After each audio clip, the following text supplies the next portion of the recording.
So I just wanted to jump on here and say a quick hello. I know that I've been meaning to start making videos and I just haven't had time or haven't made the time, so I'm going to make them a time today.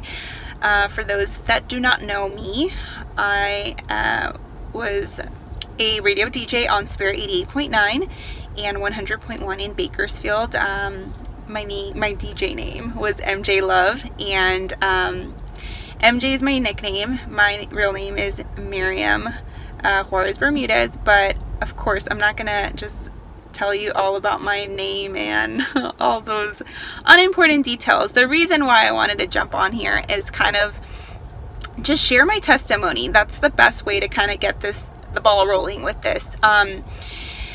For me, coming to know the Lord was quite the journey. Growing up, I was raised Catholic, and unlike devout, charismatic Catholics, we were very lukewarm. We hardly ever even, went to church that much. I mean, we would go on occasion, sing a couple of songs, stand up, sit down, kneel down, and that was it. That was really like what our faith was and what we were accustomed to. I remember believing that I wanted to just be Catholic out of tradition and because they were more liberal, and I just felt like Christians were too strict. They had so many rules. I saw it more of like a burden to be a Christian. I was like, oh, like they just have no fun. They're so uptight. Like that was my mentality of Christianity. And, I deep down inside had a hunger for God, but I really didn't know like what it was. And when I was in high school, I was getting ready to apply to college, and I remember applying to as many Christian colleges because I believed that I wanted to find out like, who is God? Like, why am I here? What's my purpose? That kind of thing.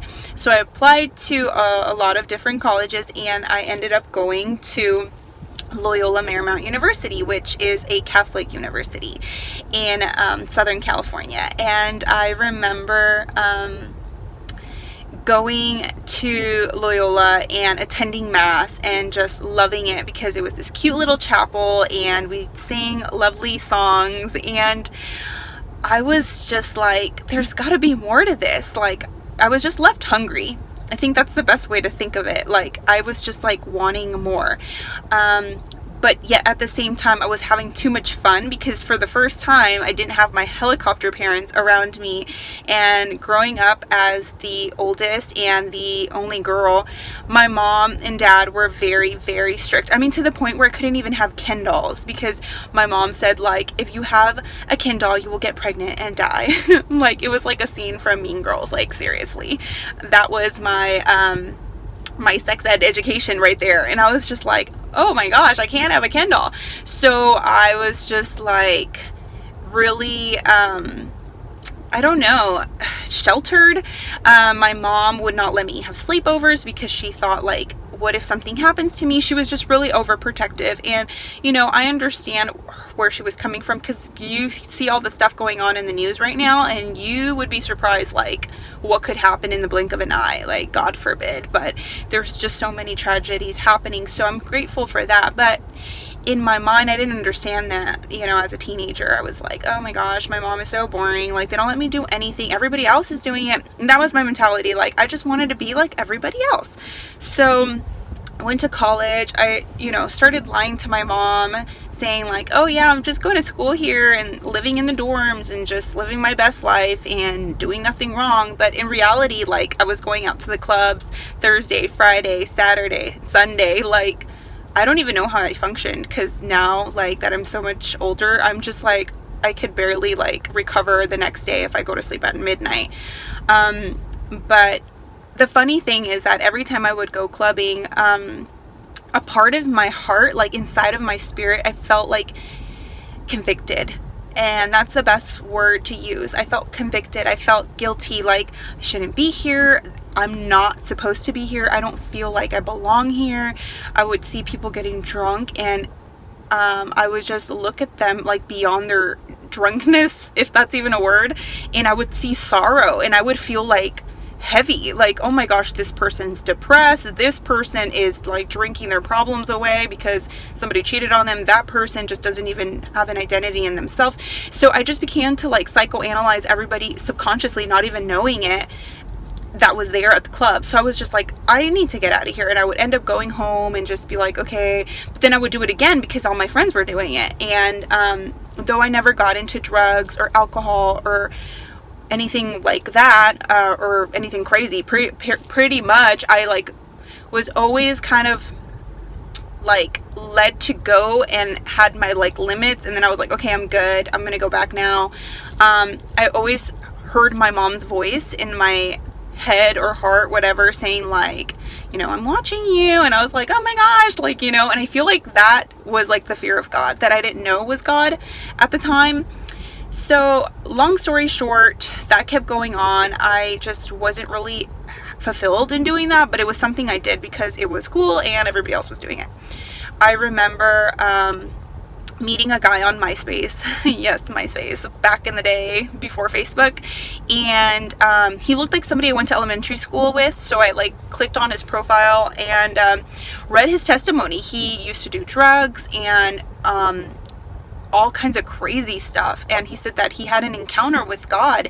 And he said that he like just changed his whole life, like literally overnight. And I was just like, what, is that possible? And I remember like being so intrigued. So I reached out to him and I was like, hi, like I read your testimony. I was just so touched. Like, I can't believe there's guys out there like that are our age that would go through all that stuff and then have such a impactful thing happen in their life.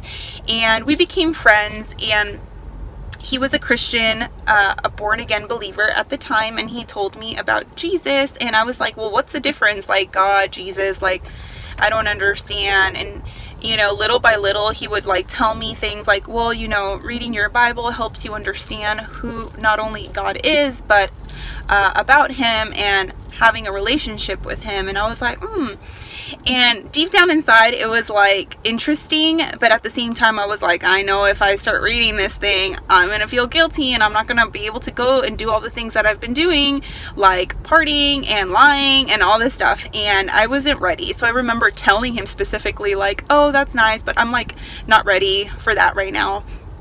And he like never was pushy. He never said anything like, oh, like, you heathen, you're gonna go to hell. Like, he was just like, you know, God's, you know, he's watching over you and he's protecting you. So have fun and, you know, be safe. And I would be like, oh, okay. And I feel like for once that kind of like was like, it's different, you know, because I was used to my mom and dad saying like, don't do this, don't do that. Like, if you do it, or this is going to happen. And I was just like, finally, somebody was just giving me that choice. And that's what it was. It was a choice, right?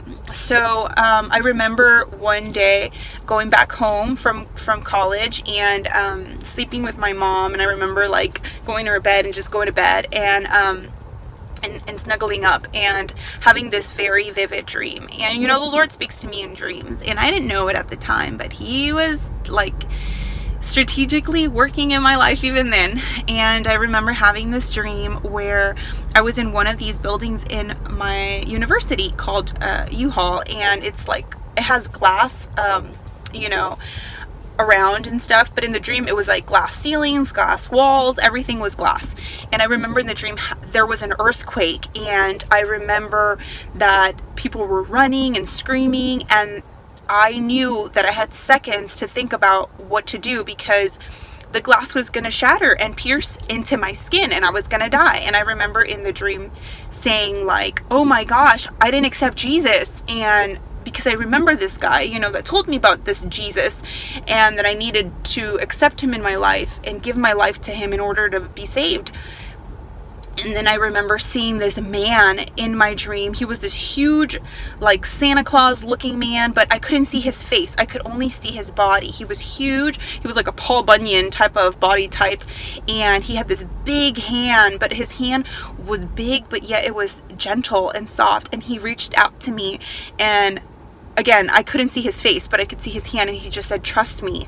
And I remember again saying, I didn't accept Jesus. And I remember holding his hand or reaching out to his hand. And immediately when I did that, all the glass like pierced me, and it makes me want to cry, because these thousands of pieces of glass poked me, and it was so painful. And for those of you that have very vivid dreams, I mean, like, I have a dream I'm in a roller coaster and I'm like, like, because I hate roller coasters. But it was one of those dreams where you could feel everything. And I remember waking up. Sorry, guys.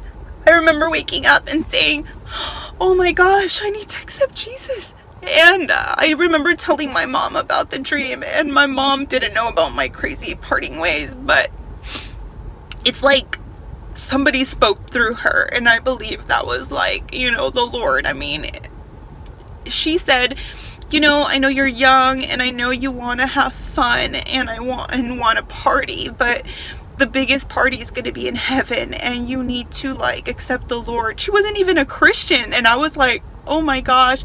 Immediately I reached out for my phone and started messaging this guy like, what do I do? I'm ready. Like, let's do this. And the guy was just so happy. He was like, yes, like there's no like script that you have to read to give your life to the Lord. There's no like magical words, you know, you just open your heart, you acknowledge you're a sinful person. We were born in sin, but we don't have to keep living a sinful life and say, well, I'm just a sinner saved by grace. Like, no, like you have the ability to be like Christ, to live and walk in love and compassion, in purpose. And I was just like, oh my gosh, like I didn't know that, you know, all my life I just thought like, just do this and then this will happen, like works, everything. Just a life of works, like if you do this, this will happen. And for once in my life, there was somebody that loved me, that died for me, that I had a purpose and a plan. And I began going to church, and I just found like a church online or whatever that was nearby and started going and getting in the word. And you know, I kid you not, like my life has never been the same. I swore I would never go back into that lifestyle that I was living, and I've kept my word until today. You know, God has been faithful.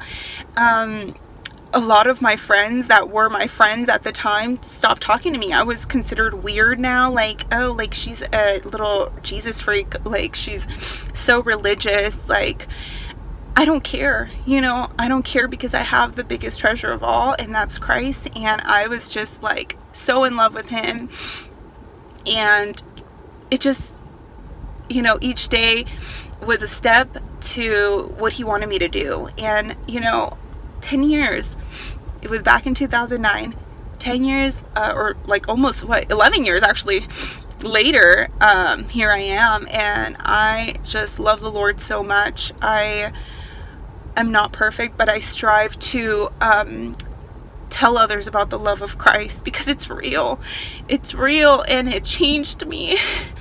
And if it could change me, it could change you. And everybody's story is different. I didn't think I had a testimony. I was like, well, I didn't get into drugs. I wasn't sleeping around before marriage. Like, what's my story? Like, I have nothing. But you know, that's what the enemy wanted. The enemy wanted me to think that I didn't have a story. I didn't have a testimony, but we all do, you know?